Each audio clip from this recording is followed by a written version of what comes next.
Hello, everyone. I hope everyone can hear me clearly. Welcome to tonight's movie review in the series, Can Demons Do That? What we're going to explore tonight is a very old cult classic and a favorite of many of my viewers. It's a little old. It is probably from 1979, and it is one of our East Coast historical shows. I mean, not historical shows, but it's a historical story from Amityville. And there are actually still people that live in this town, in this house. The movie we're covering is called The Amityville Horror, brought to you by the Swords of St. Michael Network. My name is Farah, Sister Farah, your hostess tonight. So I'm hoping you're going to enjoy this, and I'm hoping you're along for the ride, because we are going to do some eye-opening observations over the movie tonight. So if you haven't already, all right, I don't want you to miss too much.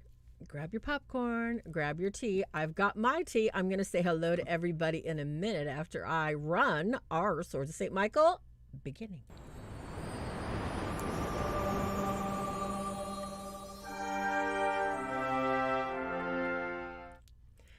So, welcome. I want to welcome everybody in chat, and I have got so many notes to go over.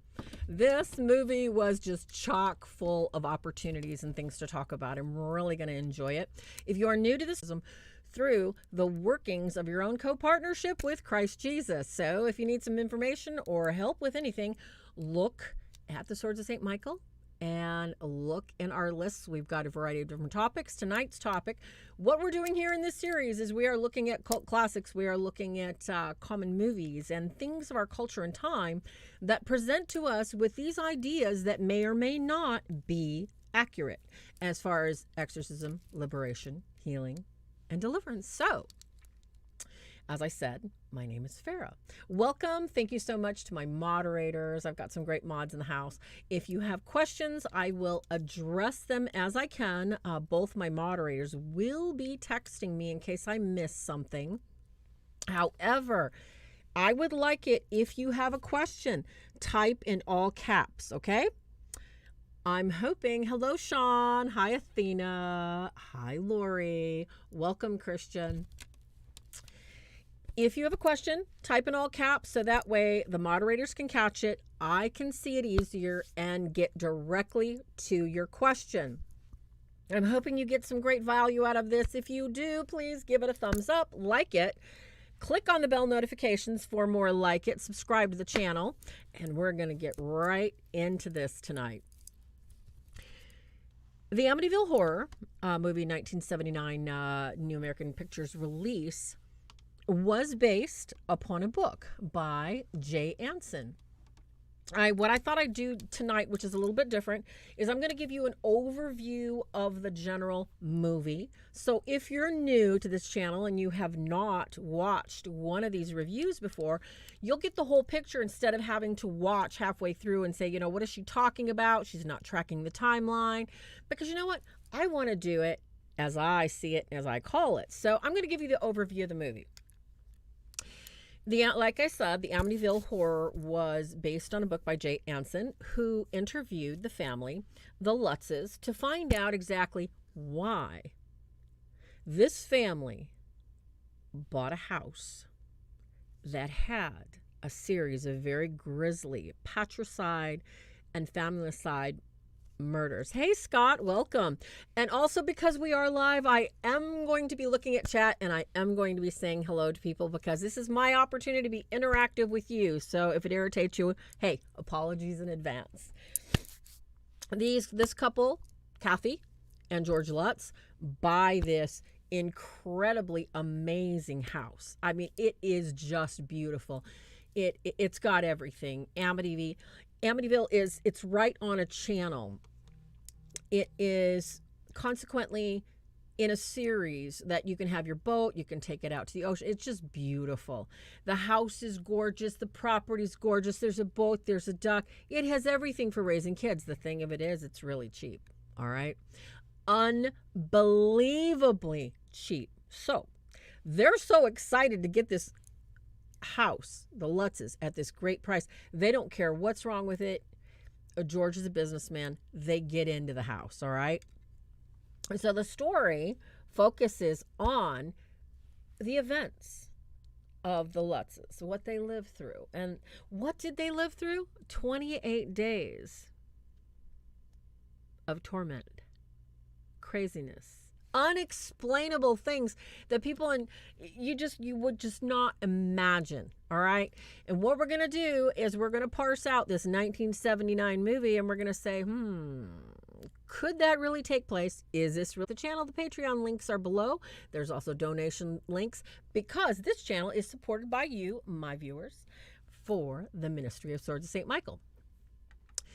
Now, as I talk about the movie and tell you about the context of the movie, there are going to be some scenes that are disturbing and that may disturb sensitive viewers. So if you have small children in the room, this is not a video for children. I do not recommend children under 16 listen to this.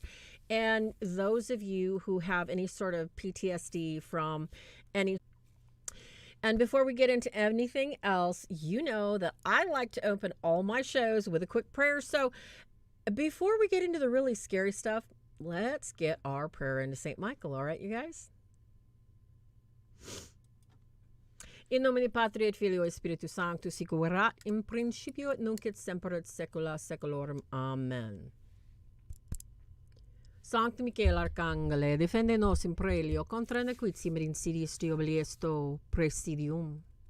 Imperit illi Deus, supplicis deprecamur tuque.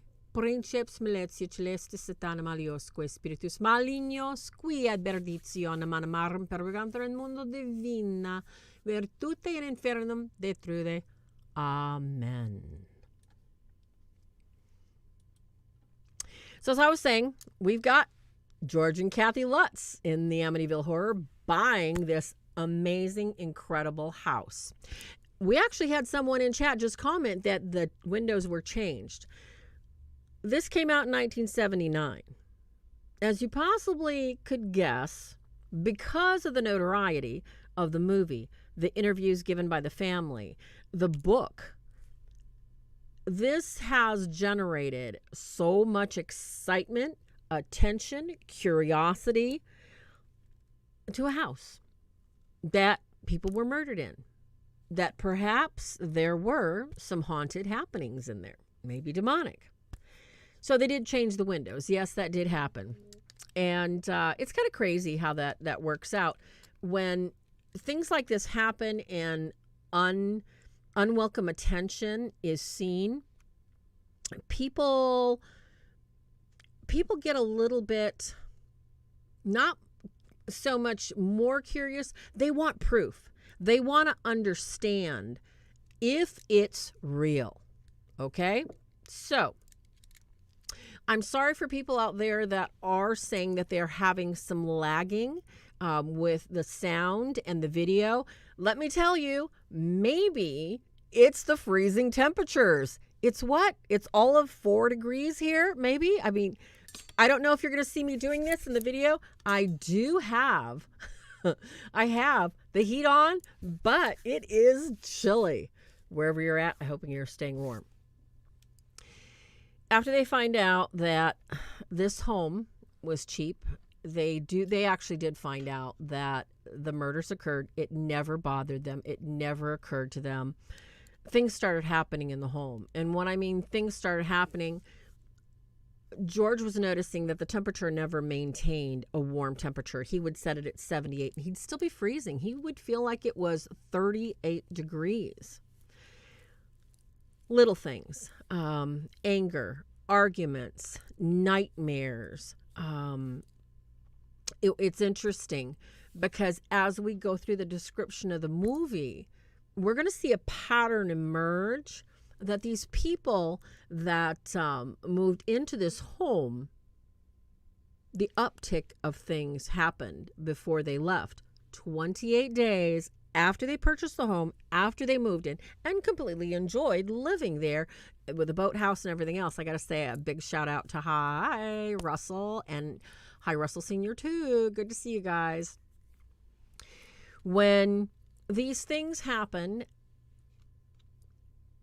They were small. They were not in themselves taken apart. They were not worth worrying about. And that's the usual thing with any sort of demonic presence.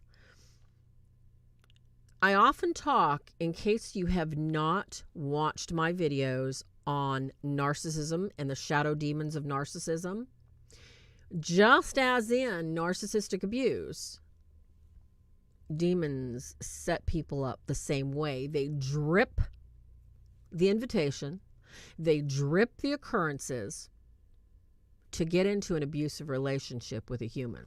Welcome, Edgar. Good to see you. So let's get into the movie. The Lutzes are all moved in. Now, Kathy, in the movie and in the book, we're not going to really cover the book, but I do want to say that they tried to follow a lot of the book as far as timeline goes. Kathy's Catholic.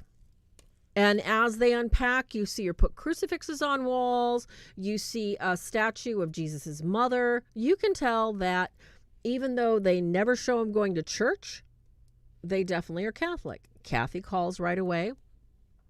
Probably the first week with them, they get the boxes and everything. And she calls her favorite priest out to bless the home.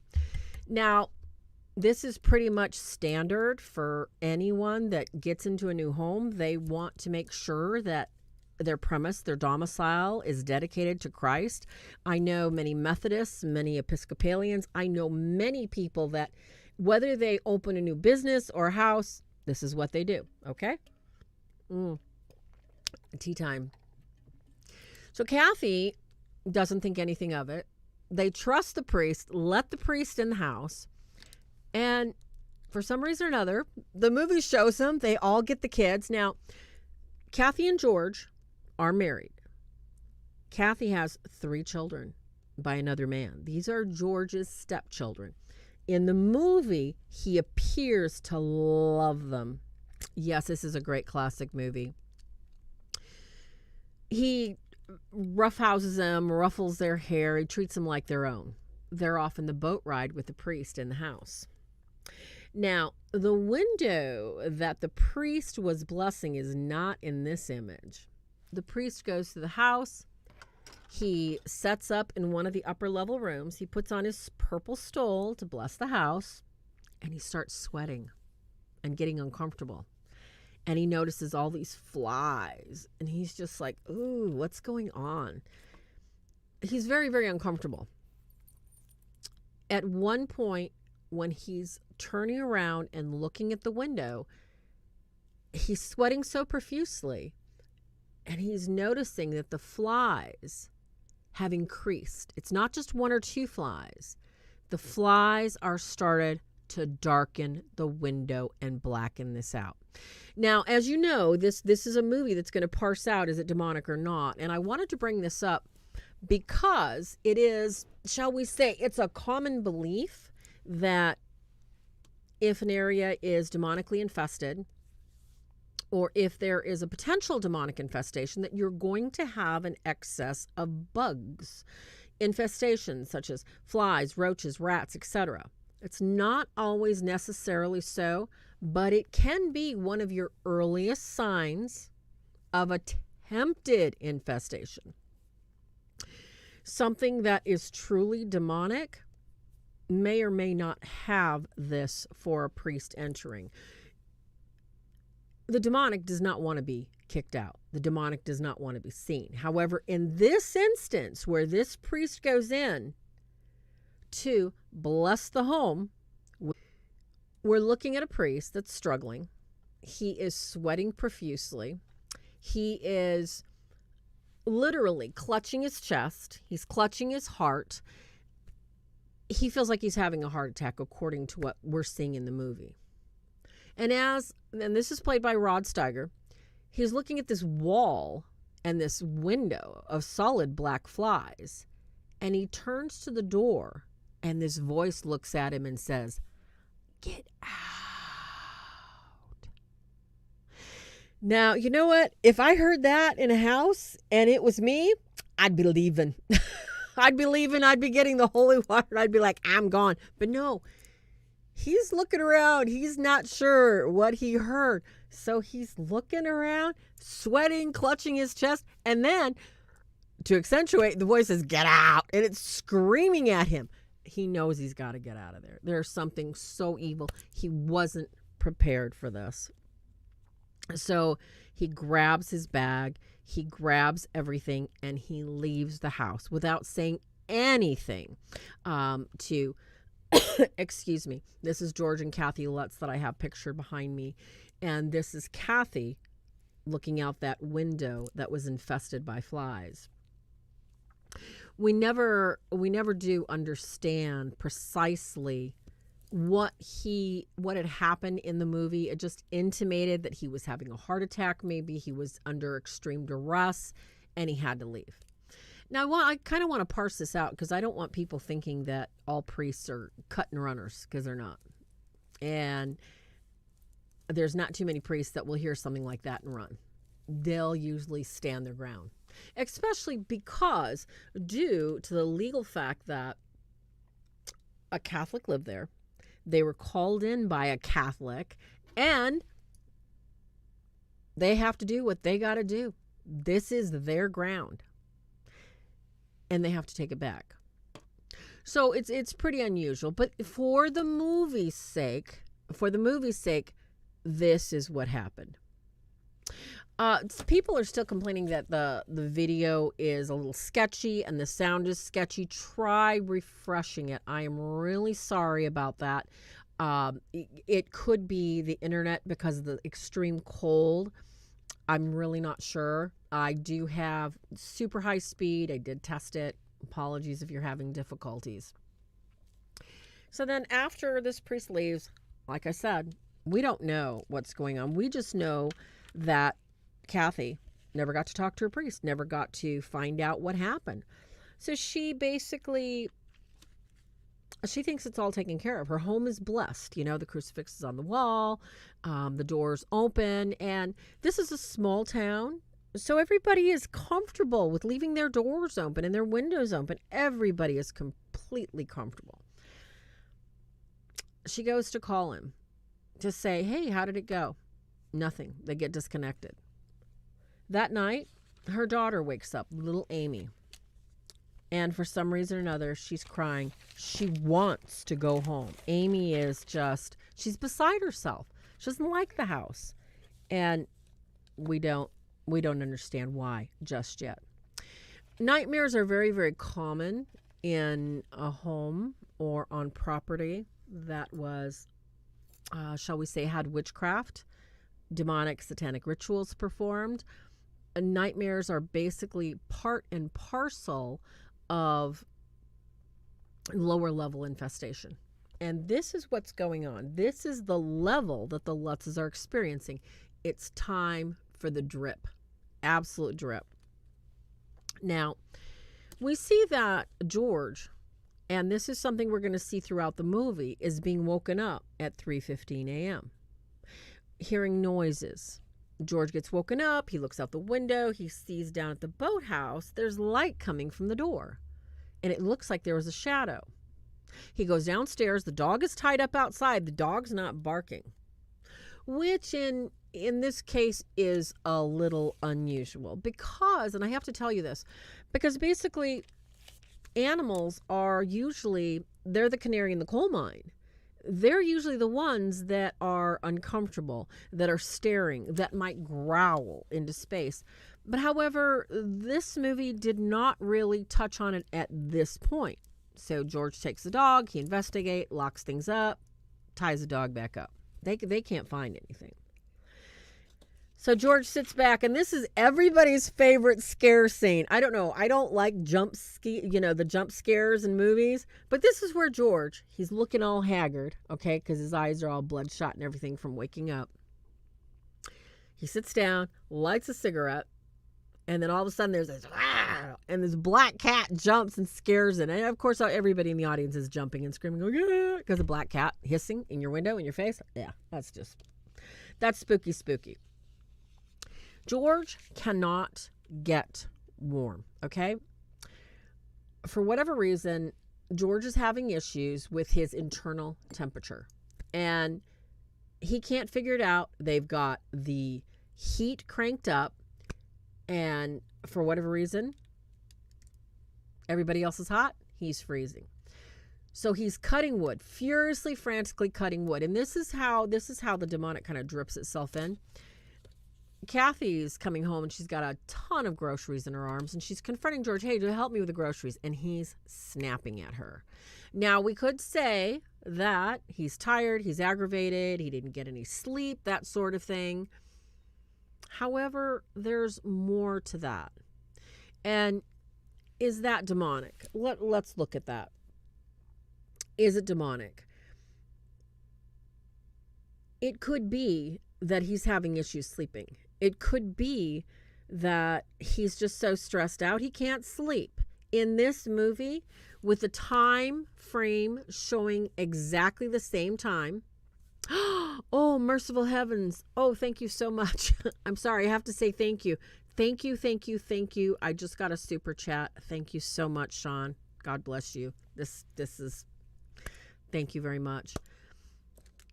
This is what the demonic does. Thank you very much for that, Sean. God bless you. That helps the ministry so much. When you have nightmares at the same time every night, when your demeanor starts changing, when your whole personality starts shifting and you're cutting people off and you're getting nasty with those that you love, there's something going on. Now, you and I are watching the movie and we know that this house is, really there's something wrong with it. However, if you and I were in that situation and this were happening, we would look to external situations such as, maybe you need to take a sleep aid, maybe you're stressed, maybe you need, this is too much, everything else.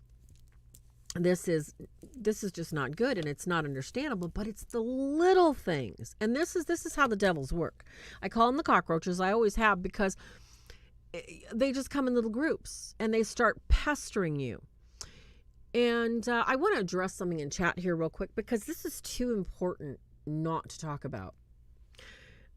Someone had a comment in chat that, I tried to get a priest to come out and bless my house and the priest just didn't have time.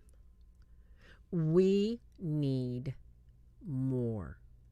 We need more time. We need more calls. We need to continue to call that diocese, call those priests and get them out no matter what. There's something called persistence. And there's also something that I'm going to talk about later in this movie review that we have to look at. Thank you, Sean. We have to look at and say, is there a reason that the priest is putting this off because there's something else going on?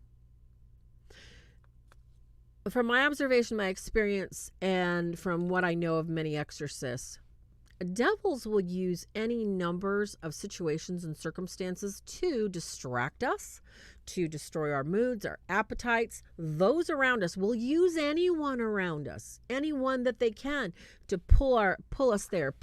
We don't know which direction, but we know we've got priorities and we have to handle them. So I always tell people, if you have a difficult time continue, try, call the main diocese, call your vicar general. Never tell them I'm possessed. Never tell them, I live in a house full of demons or floating orbs. You just simply say, oh, mercy. Thank you so much, Edgar. You do so much for so many people. God bless you, Edgar. Thank you so much. Thank you for the super chat. Oh my goodness, you guys. When you are dealing with any sort of office structure, do not stop knocking on that door until you get what you need. Every bishop, every exorcist, everyone I've ever talked to says, yeah, priests get busy. Priests can't handle all these things, but don't stop asking, okay? Just don't. Email. Say, look, I need my house blessed. I don't care if you've not even been baptized. What they will tell you, any good bishop will tell you, every single person that lives in that diocese is his responsibility. Oh, Athena. Oh my goodness. Prayers for you, Athena. I know you're struggling with so much. Thank you for that super chat. Sorry to interrupt you guys, but I'm getting some amazing super chats and I'm going to start blushing here pretty quick. Let me drink some tea. You guys are so wonderful. You are so wonderful for supporting the Swords of St. Michael Ministry. God bless you all. Thank you so much. Thank you, dear Athena. Thank you, Edgar. So back to the movie. We're talking about priests and blessings. All right, so the whole incident with George, he's getting more cold. He's having more problems. What we've got going on now, we have a relative who's a nun that's going to visit. Her aunt is a nun. The nun's going to come visit, bring some flowers, pray with the kids, that sort of thing. The nun comes out. The nun pinches the little boy's cheeks. And then she says, "Hi, Kathy." And she starts getting heart and chest pain, drops the flowers that she brought, busts a vase and says, "I got to go, I got to go, I got to go." Never tells Kathy why. Now, this is, when we talk about, is this demonic? Is this not demonic?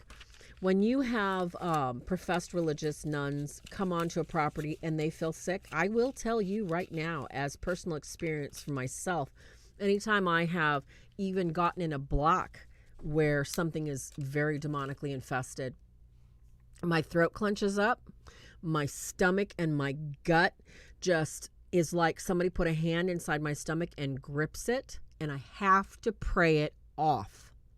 I have to pray it off because I know what I'm doing. I know what I'm getting into. I've said my prayers.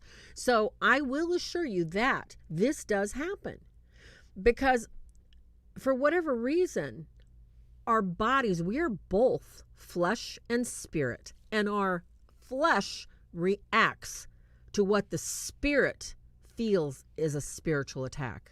Always remember, never stop praying, never stop doing your binding prayers. You have the authority. So when I've got a question in chat, I have to answer it and I have to address it. So as we're talking about this nun and what she's gone through and she's leaving, we have a question from Edgar that says, "Hey, when you need help, what should we say when we contact the office? What should we say?" And this is very, very important. I want you to remember that what you're doing is you're approaching. Let's say I needed to find out why my order from Amazon is delayed. I have to approach it in a manner that the people at Amazon understand what I need, why I need it, and I need a resolution. The same thing when you ask for supernatural spiritual warfare help. Let's be very clear, very concise about what you need, what's going to help you, and how to get it. Never, never, never use, I'm going to say colloquial, but maybe I should say commonalities. I've got a ghost haunting. I've got a demonic haunting. Until a church body assesses what's going on, they're not going to understand that you've made the assessment. They're going to believe that perhaps you're very frightened and that maybe with some prayer you'll be fine. So the best way to approach this is to speak to the Secretary of the Vicar General. Hopefully, in your diocese, they do have an office of healing, deliverance, and exorcism, as they do here. And you ask to speak to somebody that can put you directly in touch with a spiritual warfare counselor, with a priest that is familiar with house blessings of a spiritual nature. And if they say, "What spiritual nature?" You don't have to tell them that the lights are coming on, that you're waking up at 3 o'clock, that you're having nightmares. All you have to let them know, I am not comfortable in my home. I am not comfortable. Well, why aren't you comfortable? I would have peace. I will have peace if I can receive a priest in my home to bless my home. That's all you've got to say. I'm not comfortable and I need the peace of a priest coming to bless my home. Anything more than that is A, too much information. B, will probably get you rerouted to a prayer group. Well, they'll pray for you. You want a priest, and you'd like the peace of having a priest bless your home, period. Okay? No more, no less. Don't give any information, because I'm going to tell you this. Priests, especially the younger ones, they have been through exorcism classes. A lot of the older ones, not so much.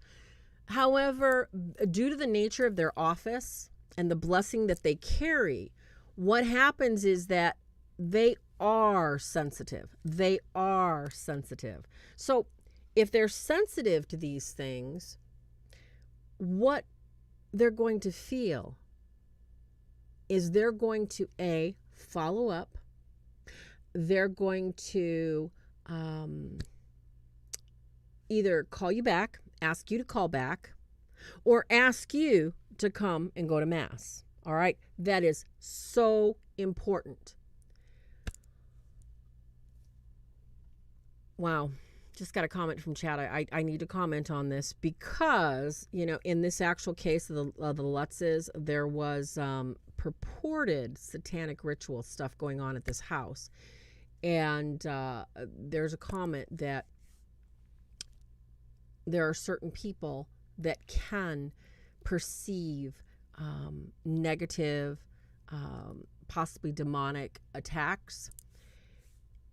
And I will tell you from the cases that I've worked with, cults, satanic abuse, witchcraft, contracts, alternative lifestyles, people that have been abused since early childhood, they have a radar. They have a radar. Edgar, send her to me. They have a radar for these things that, for whatever reason, the abuse made them hypersensitive to really bad, negative, small level, mid-level, higher level demonics. It is what they survived. It is who they are. It's what makes the hair on the back of their neck stand up. Let's get back to the movie. Having some major issues. And after the nuns visit, we have Kathy. For some reason or other, she wakes up in the middle of the night and she's screaming. She was shot with a shotgun. Now, this can be quite common. Let's just say that we have homes where people are murdered. We have properties where children are abused.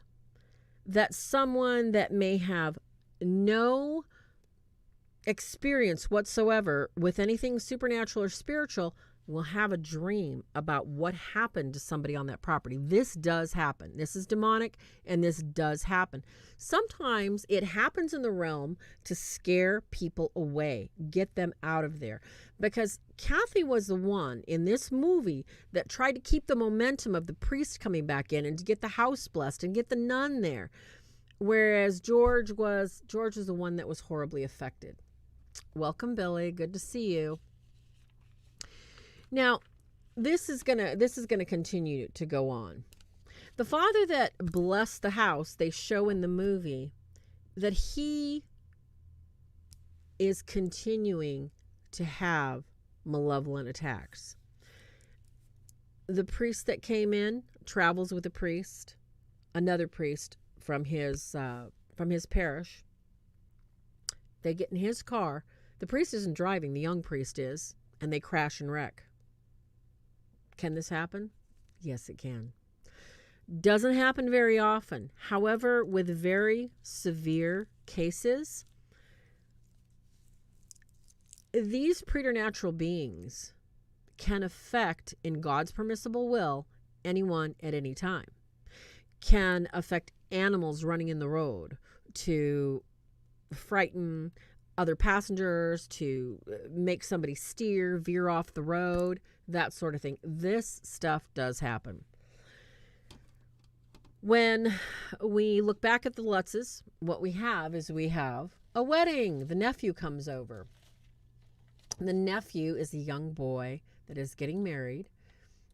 and he's all kinds of excited. This here is the priest that was in the accident. The nephew is young. He's counting money. He's got $1,500. George, Kathy's husband, is going to be his best man. George is there ripping his hair out because, he's kind of cold. He's losing it. We're going to talk about that in a minute.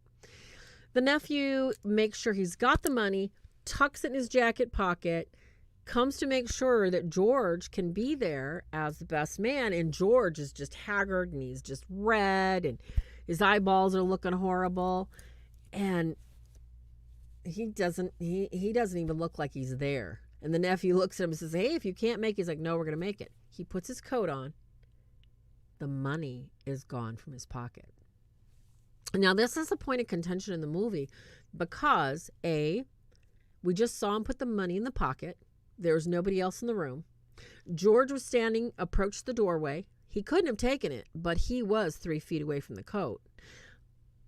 The nephew and Kathy were in the room, but nobody was near the coat. So where did the money go? In demonic haunts, and sometimes in poltergeist cases, there have been incidents, and I don't want to say benign because, ghosts are neither approved or disproved in the Catholic Church. They are just a fact of being. And there are many instances of especially when they spent their last dime to get in this house, because this is just this house. They had to have it, this amazing house. All right, now we're starting to get into some of the hairy parts. The wedding. The wedding is fine. Little girl Amy is home, has to stay with a babysitter. Now, some of you in the audience, I know you've had incidences and you've had experiences with things you couldn't understand, such as with this little girl who has a rocking chair that moves on its own, invisible playmates. Everybody had that invisible playmate. You can raise your hand now. The playmate in this instance is an entity called Jody. The babysitter is telling Amy, you have to go to bed. Your mother wants you to go to bed. And Amy said, no, I don't. Jody doesn't like you. I don't have to go to bed. So we see the rocking chair move, and it starts just rocking back and forth ever so gently. The babysitter hears this closet door open, and she sees the light on. She goes in there to turn it off, and she goes in there, and the door slams shut. Anytime anybody gets locked in a closet, it's terrible, it's awful, it's freaky. I am so sorry, Mr. Pena. I'm glitching. I'm not sure what's going on with the internet tonight, and I'm hoping that if you refresh, it'll start flowing smoothly. I have the best internet possible.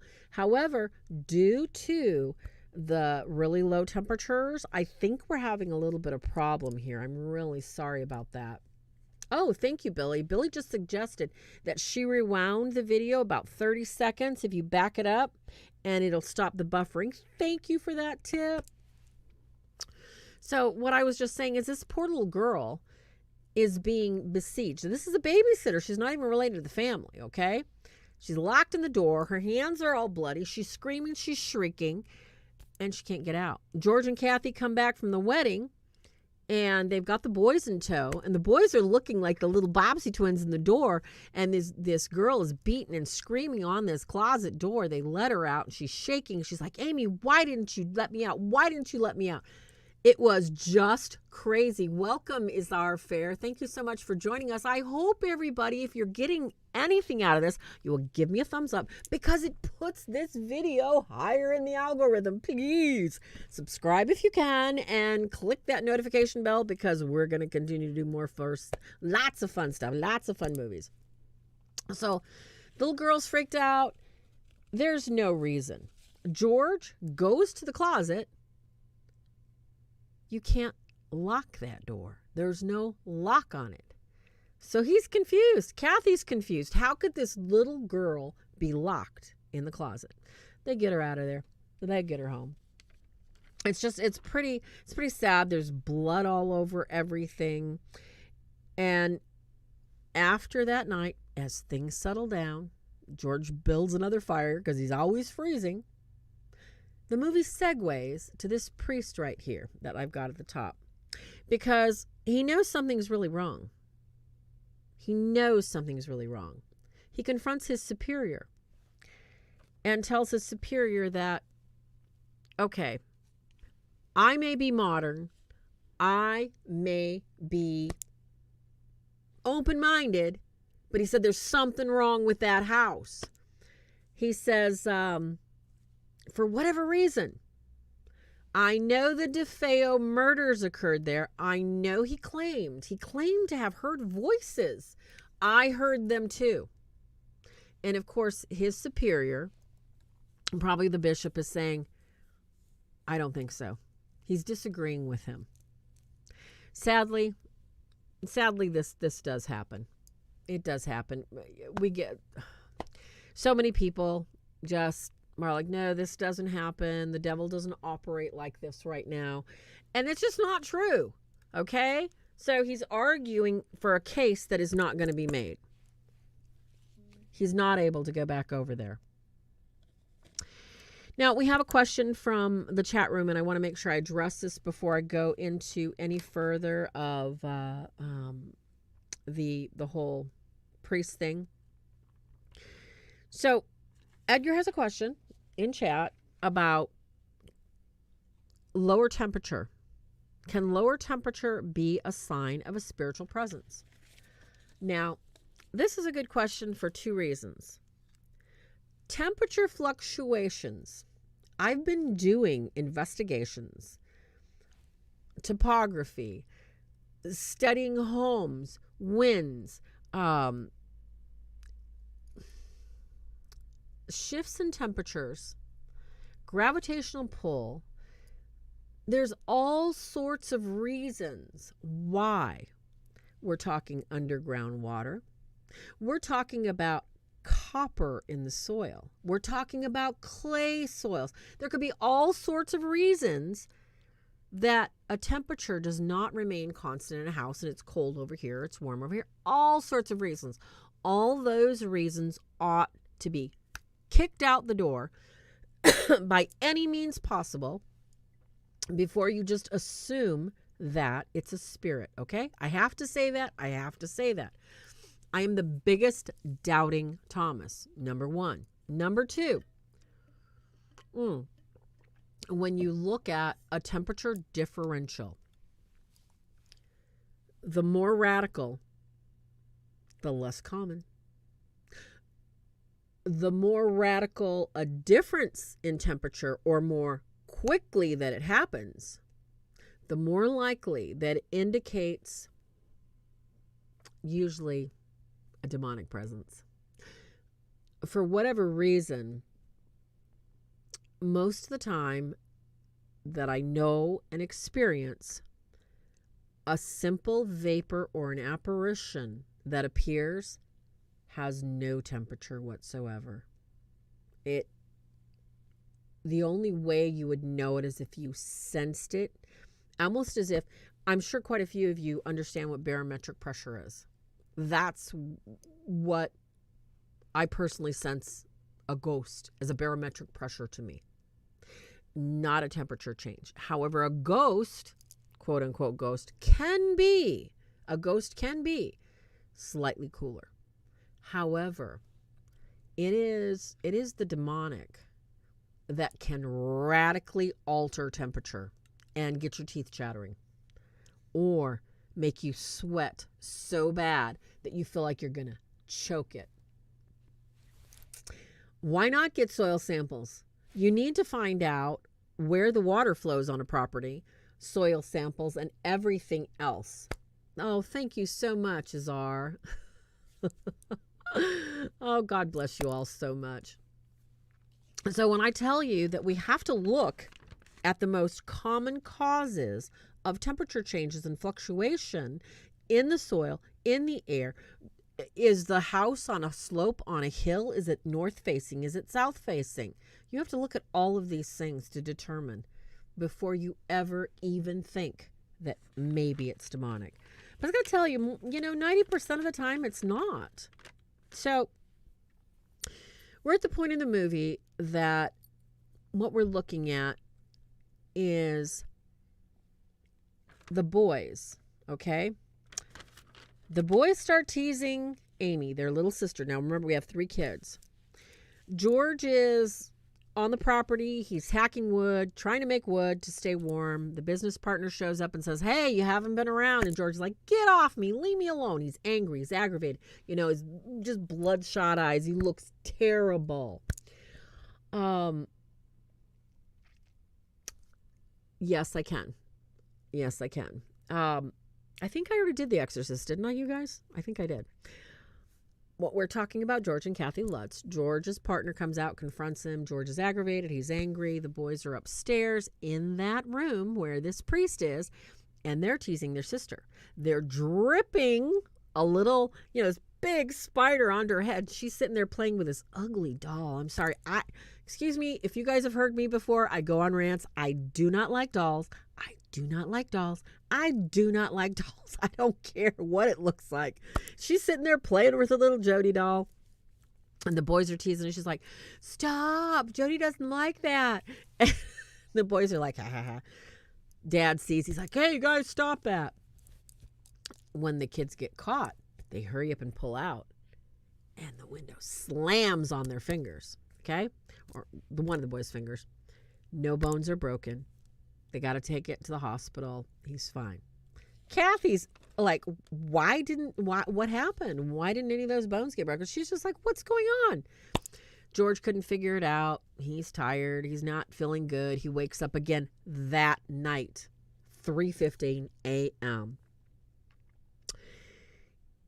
You're looking at the clock. You look at George. I mean, they did a great job. He looked like his eyeballs were just blood red. He starts walking around the house. He's downstairs, and he's hearing the basement door. And all of a sudden, just before he hits the downstairs, the front door just blasts off.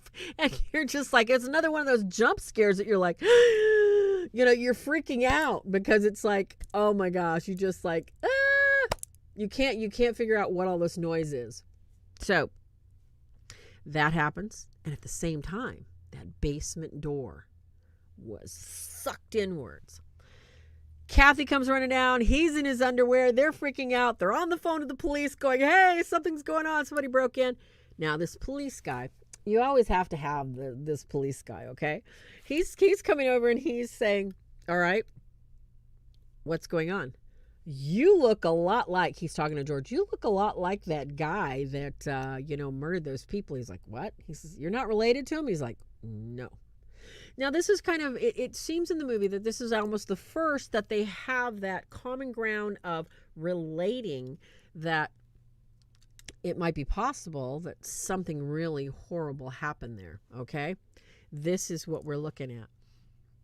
The priest, or not the priest, but the police officer that's there is really quizzing him like, sucked inwards, the house, this doesn't make sense. So he's kind of suspicious, and he just tells him, your house is going to be watched. You guys should be okay. Everything's going to be okay.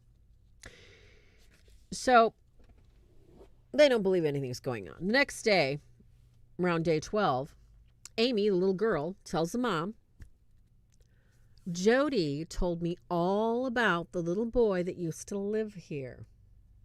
And this is news. Yes, I'm going to write that down right now. I think that's an excellent idea. I just had a question from chat. And this is pretty important when we're looking at supernatural, spiritual warfare, preternatural. One of the most important things in our Christian walk with Christ, as far as our baptism and for some of us Catholics, the sacraments, is finding someone that can guide us through some of the, thank you, Lori, yes, some of the most difficult times in attempting to establish a deeper level of faith and understanding it. So, there's a question on, could I do a show on finding a spiritual advisor? And yes, I would love to. I would love to do one of those. I will do that at a later date. Meanwhile, at the movie here, the little girl, Amy, is telling her mother that Jody wants me to live here so I can play with her forever. What an invitation! A doll! Can somebody say bury that thing? If my kid brought a doll to me and says, I want to live with you forever, oh, it'd be game on. I'd have the fire, the holy water going. No. What kid tells their mother, something wants me to live here forever? And she's kind of bothered, but not really bothered. So it's just one of those things that you're like, shouldn't she be? Why doesn't she grab the doll and burn it? All right, she's called the priest. She's tried to call him again, no answer, hang up kind of thing, and here she is. So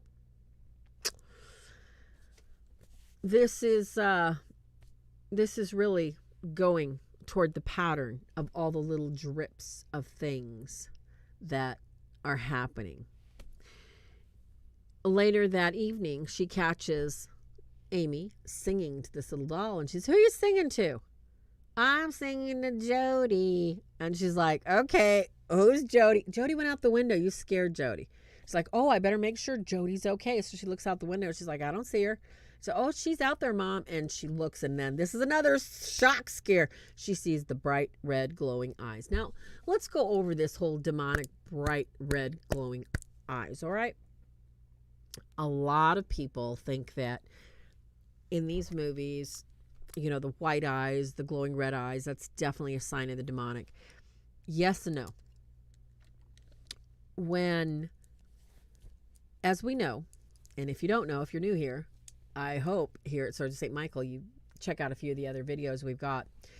When we're looking at signs of the demonic presence, and the demonic presence is a vain show off. Especially some of the lower level ones. Some of the bigger ones, they don't really start showing off until the big guns show up to get rid of them. So showing off red eyes, that's one of those things that in the cycle of abuse, they usually will start displaying that if they think you're going to pull back and they want to scare you and let you know you can't get away. So in this instance, for those glowing red eyes to show itself to the mother who was not really being oppressed like the father, like George Lutz, Kathy in this movie was basically kind of confused as to why her family was falling apart, why her husband was falling apart, why things were not going as she believed they would in this beautiful new home with a beautiful new life with a new husband and 3 children. She really thought things would go well. It wasn't going so well. It was sadly going terrible. So onward and upward, adults. What we have is George, all right? George Lutz, he's downstairs. He needs a break. He gets on his bike, he goes to the bar. His friend insists on meeting him because it seems pretty important.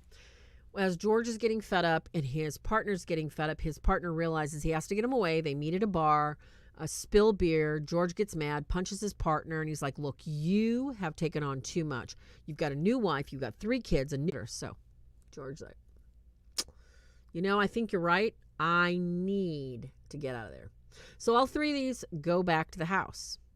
What I did not mention already was that his business partner, when he showed up the first time, showed up with his girlfriend, and she refused to get out and go in that house. Now she's there. George goes in to go get Kathy upstairs, and she's kind of in bed going, well, I don't know, I guess so.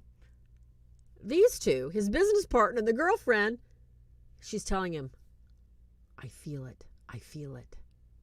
There's something in that house. It's in the basement. I got to go now. And he's like, you're freaking me out. What's wrong with you? She says, I told you I can feel things. He says, you didn't tell me this. So these 2, his business partner and this woman, just go downstairs. And she says, it's right here. It's right here. And she picks up an axe and she starts busting the wall. Yeah, right. Busting the wall. So George, he's hearing his wall being busted after he's waiting for his wife to get ready. Comes down. He's like, what are you guys doing to my wall? And he said, there's something here, and she knows it. They just don't know what it is yet. So he looks at the hole in this wall, being the architect that he is. He sees there's airflow, okay? There's airflow coming from the wall, meaning that there's a hole, all right? This is George coming down the stairs because he doesn't know what's going on. The airflow says, yeah, there might be something there. So he's like, okay. He starts beating it. They take the wall, and soon there's this huge hole, all right? And they peer inside it, and there's this whole room painted red. And she's freaking out. The girlfriend is like screaming and going, I knew it, I knew it, I knew it. She is literally riveted to this hole. I am so sorry, Solon, you did not get the notification. Welcome anyway. I am so sorry. If you guys are interested in more content, I need you to put more descriptions of, hey, I'd like to see this movie reviewed. Hey, click on that little bell notification. See right there, subscribe, click the bell to get notified.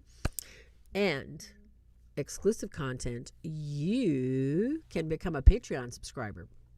Well, we're talking about Greg's girlfriend. She is freaking out. She is literally, I mean, you can tell the change in her composure. It's almost like she's had a step in possession because she is just riveted on this hole, and she is 100% positive that this is where this energy and this vibe is coming from. And she says, it's here, it's here, it's in the basement. Her voice changes from a really sweet lady's voice to something husky and deep. And this voice changes and saying, the well is a passage to hell. And everybody's like, oh, what's wrong with her? She's freaking out. They're freaking out. Everybody's had enough. They all go back upstairs. Okay, this is just way too much. Because they really don't know what's going on. They do know there's something horrible there. George has found out that there were murders there. Kathy's found out that there were murders there. There is something very wrong with this house. Now, we interrupt this scene to go to a question from chat real quick, just so that you're following the flow here. And the question from chat is, excuse me, a step in possession, Billy, is something that happens in God's permissible will, as far as trance channelers experience this all the time. And trance channeling, if you do not know what trance channeling is, it is opening yourself up, letting go of all your consciousness, all your will, and inviting whatever's out there in the universe in, which I do not recommend. Incredibly dangerous. You could lose your soul. Do not do it. Step in possession. Sorry about that. Throat's still working itself out. Totally different. Where you're looking at the step in possession is more like it's in God's permissible will. The step in possession occurs because usually it's, like I said, God's permissible will. The vessel is open for whatever reason to this entity, to this demonic coming in for a minute, for 5 minutes, for 10 minutes. And usually there is an action, aggression, murder, suicide, a message of some sort. It is a very brief and usually never happens again. That's what a step-in possession is. It's just so quick. It's so brief. You almost believe it didn't happen because the person is not ever experiencing that level of intense activity ever again.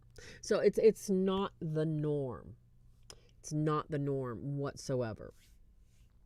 So yes, please, Solomon, think of movies that I have not ever covered. Welcome, Night Owl. I am so glad you made it. And Yes, Rosalie finally made it, and I forgot to text you. I'm so sorry, Rosalie. The other question is, we were talking earlier about Azar's mom, or it was actually the mother's friend, having ashes in the home and the anxiety attacks and things. Number one, there's a reason we do not have cremains in our home. Catholics have a habit of what we do is when we have a very holy person that dies and is considered a saint, whether it's a pinky, it's hair, whether it's a bone, whether it is flesh, ex corpore, ex indumentis, something they wore.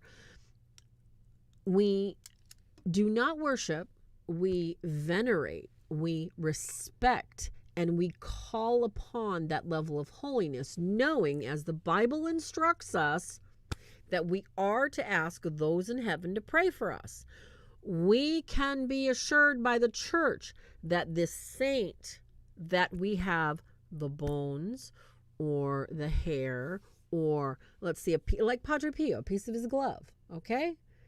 We ask that saint to be with us, to help pray for us, to help intercede, ask their guardian angel that they took to heaven with them for help. When you have cremains in your home, I know that it's very, very popular for people to wear the dead. People actually, what they do, you can have your dead husband, your dead wife, your dead sister. You can have them made into a diamond, an emerald, a ruby. You can have them made into just about anything. And I'm talking about the body of a person's ashes being worn as jewelry. Or you can just put them in a little vial and wear them. I do not recommend that. And that's another show. I can go into it later, but cremains, that's a no-no. They need to be in holy consecrated ground. They need to be blessed by a priest, and they need to have a final resting place where they can rest and wait. All right? And like I said, we can talk about that later. Now, and somebody was saying in the chat room, what if you have nowhere to keep the cremains? I would recommend that if you have no place to keep the cremains, I would recommend that you have a box, a closet, or a shelf that is specifically blessed to hold the cremains until they can be properly interred. How do we do that? Call the office of the bishop, call your parish and say, I need a priest to come and bless this area because I have cremains and I do not have the proper place to put them yet. And a priest can say a special blessing and basically seal that area until they can be removed. And this is a good idea, okay? I'm going to get back to the movie. Yes, St. Michael relics are perfect. All right, now, I can probably do that one, the Exorcism of Emily Rose. That was a really good one. So this well is, it's the portal to hell, according to people. When George was down there, he actually saw the face of Ronald DeFeo, and it looked exactly like him. Totally freaked him out.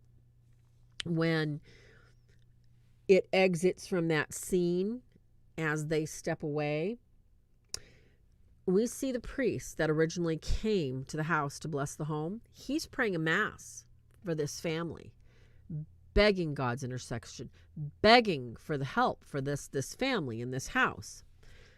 And we also see the crumbling of statuary and icons above him, falling on him. His eyes, this is the priest, he's bloodshot, he's in a mass, and he's trying to pray for this family. He's begging for protection so they can be protected. And all of a sudden, his young priest friend comes in and sees him. He went blind. He went blind during the prayers. Now, in my opinion, I really think this was a lot of Hollywood hype. We've got my dum-dum sucker in the building. Hey, Charlie, baby. we have a priest that basically, this was a gross exaggeration. I'm glad you finally made it, Charlie. This priest loved the family. Kathy Lutz was so close to this priest. So the priest was doing double time, trying to make sure that they were protected. In a sense, it flowed with the movie and gave it the reality that this priest was kicked out of the house. He was told to get out. He was affected. He had so many things go wrong. So it was expected that he would lose his eyesight. He was affected by this. Now, I will tell you for a fact in Exorcism and Deliverance that priests are affected. They are physically affected. They get tired. But I'm telling you, the majority of us, we go get some hash browns. We go get some hot dogs, hamburgers. It's like, yes, it's done. Let's eat. Because you gotta fast before these things. So you fast and you don't eat. And then all of a sudden it's like, yeah, baby, chow time. You want to get the food going. But in this instance, they're like showing that this priest is devastated. Hollywood hype, totally, okay? Total Hollywood type. But, don't worry about being late. Charles, it's all good. Everybody's late. And you finally made it for the last 5 minutes. I love you too, girl. Where have you been? Oh my gosh. Lots of people are late, including you, Rosalie. You forgot all about me. I see how you are. This priest, it's so rare for a priest to be affected this horribly. And I know that some of you who know other priests that have been affected will look and say, well, this priest was affected, this priest was. All priests, they get tired, they get exhausted. And it takes a lot out of you to give so much, to do so much, to put so much energy into attempting to expel, help, teach people how to do their own deliverance, how to do their own liberation. This guy's no exception, but I think this is hype. Can happen, rare. So this is finally the end of the movie, you guys. Finally. George, okay, he's worse. At the end of the movie, we switch back to him. He's up again. It's 3:15.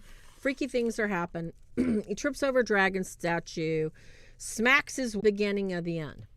I think what the movie attempted to do was to show that this priest's intent was so strong to save this family and help them out that he did everything that he could in order to allow them to break free. And of the movie showed them breaking free. We see that everything culminated in Kathy being able to tell, George and the kids, we got to get out of here. There's nothing good happening. I love that cute little fly picture. Isn't it adorable? You guys are talking so fast. Hey, Night Owl, welcome. The Haunted from 1999. I can do that one because I know Karen. I got my Smurl girl. All right. Thanks for deleting that, Sean. What happened, you guys, was, what happened here is that George, for some reason or another, he's out of it. He is just like, he can't control his actions because he's bloodshot. He hasn't slept. He's always waking up at 3:15. So his wife, Kathleen, is the impetus to say, hey, look at, your leg's been chewed on. You're not sleeping. There's something really, really wrong here. We got to get out of here. So she convinces him that they've had enough. They can't do this anymore. This is the final, the meltdown, the horrible storm scene where, she's flying in from all the research she did at the library. Oh, good Lord. Hey, guys. Hey, mods. Charles, Sean, Laura, you guys see somebody lipping? Boot, okay? No time for that. She knows what's going on. George knows what's going on. So, the haunting, is it legit? Hold on, Ann. I'll answer that question in a minute. George knows something's really, really wrong. He knows something's really, really wrong.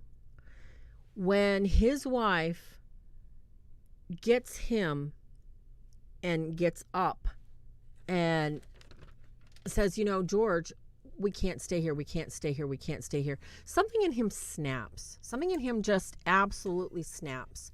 And he realizes there's no reason for his wife to be this freaked out, this upset. But he also knows that there's something wrong with him too. And at that time, the energy in the house builds so much that she's having a nightmare. You know, she just had a nightmare that he's murdering the children. He's coming undone, coming apart. He doesn't know why he can't sleep. He knows there's something wrong with the house. His leg is bleeding. And they both realize they've got to get the kids out of there. They're just, there's nothing else. There's nothing else that could possibly happen. And this is where the movie hypes up all the stuff. The walls are bleeding bloody red. And it just, you know, all hell breaks loose. Jody does not want them leaving. Doors are slamming shut. Windows are busting out. The kids are shrieking and screaming. All right, so they're getting all the kids into the van. And of course, this is Hollywood again. This is Hollywood. Now, oh yeah, The Devil Made Me Do It. That might be a good one too, you guys. I'll address that in a minute. So, when we look at the end of this movie, a lot of the end of the movie was, even though it was written by Jay Anson, it was supposed to be true, a lot of it was hype because George goes back in to save the dog. We can't leave Harry. Harry is this beautiful black dog. He looks like a Labrador. He's so gorgeous. So George has got to go back in the house and find out when Harry was usually chained, now he's loose and scratching at this hellhole.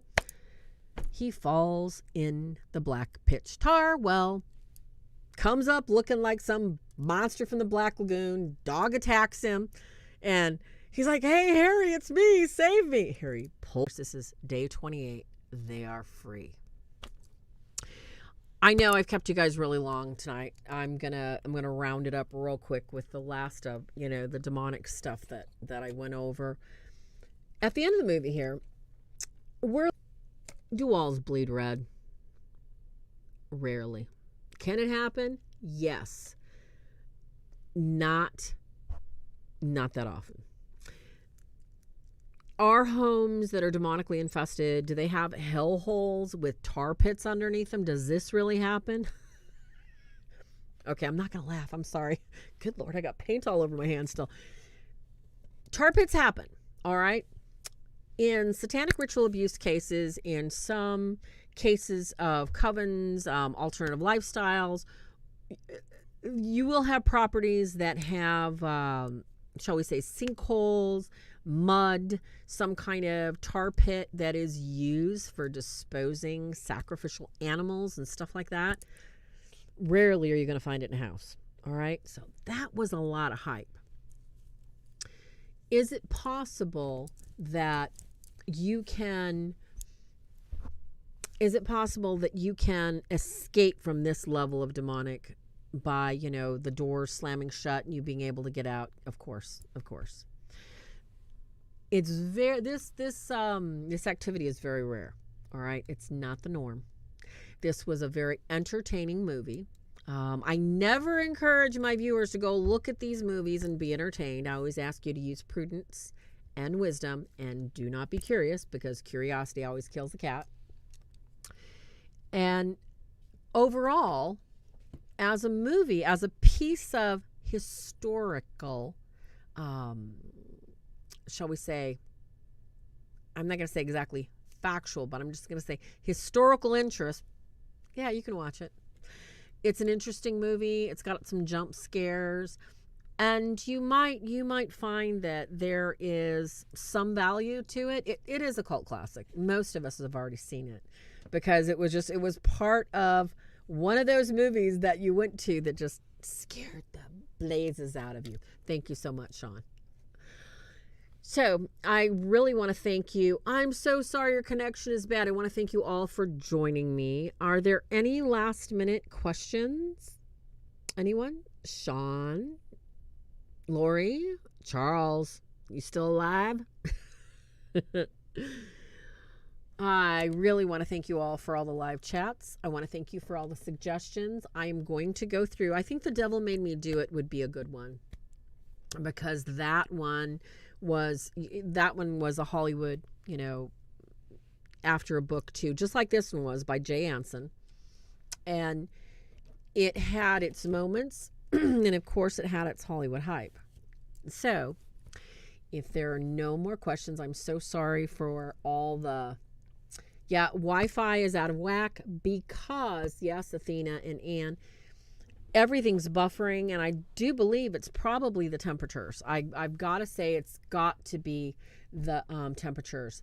Yes, and you know what, Night Owl? That was one of the last things I wanted to point out to everyone. Danny Lutz he made a movie it was a documentary called My Amityville Horror. If you want to know someone that lived it firsthand, that can tell you the truth, My Amityville Horror is very accurate. It's very raw.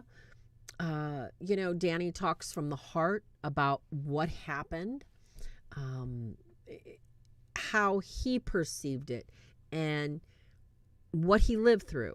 So when you look at, the truth, thank you so much, Billy. Thank you, Azar. Thank you, Solomon. Yes, Christopher is very, very entertaining. Yes, I know. I'll try and get Arnie too. I miss Arnie. There's always only so much reality that they can put forth, okay? There's only so much reality. Because when we look at these shows, when we look at these movies, we look at what are they presenting? What are they doing? How are they doing it? And we have to look at what the tone was, how they presented it to us, how they made it believable, and where was the reality. Good night and sweet dreams, Athena. My prayers are still with you. I hope you're doing better. I have to tell you, of all the cases that I'm aware of, in as far as reality goes, there's a lot of elements of this that you need to hear from Danny's mouth. And look that up if you can. I want to let you guys know, I cannot tell you thank you enough. This is the Swords of St. Michael channel. I am your host, Farah, Sister Farah, lay professed Franciscan. And I want you to know, always the battle's been won. And hopefully Swords of St. Michael is here to help you win the fight and win it right. God bless you. Thank you so much. I really appreciate. Thank you for the super chats, everyone. You guys are such a blessing to this ministry. Is our fair? Please, you guys, continue to drop suggestions. I've already got like 4 or 5 suggestions, and Rosalie's asking, when is the next one? I will try to do another one next week, but I can't promise anything. I've got a case this weekend, and I've got something else on my schedule for next week. So if it's not next week, it will be the week after. I promise. Hey, Russell, thank you for that super chat. Oh, I love it. Thank you. Was that Russell Sr. or Russell Jr.? Oh, you guys are so wonderful to me. So I'm going to leave you with my principalities and powers, okay, before I say goodbye. God bless you all, and I will see you soon. I promise, okay? Thank you all. Have a good night. Say your prayers. Tell your guardian angel, watch over you. No nightmares allowed, all right? Good night, everyone. Athena and Solomon Sean. Lori and everybody. Remember, our wrestling is not against flesh and blood, but against principalities and powers, against the rulers of the world of this darkness, against the spirits of wickedness in high places. God bless and good night.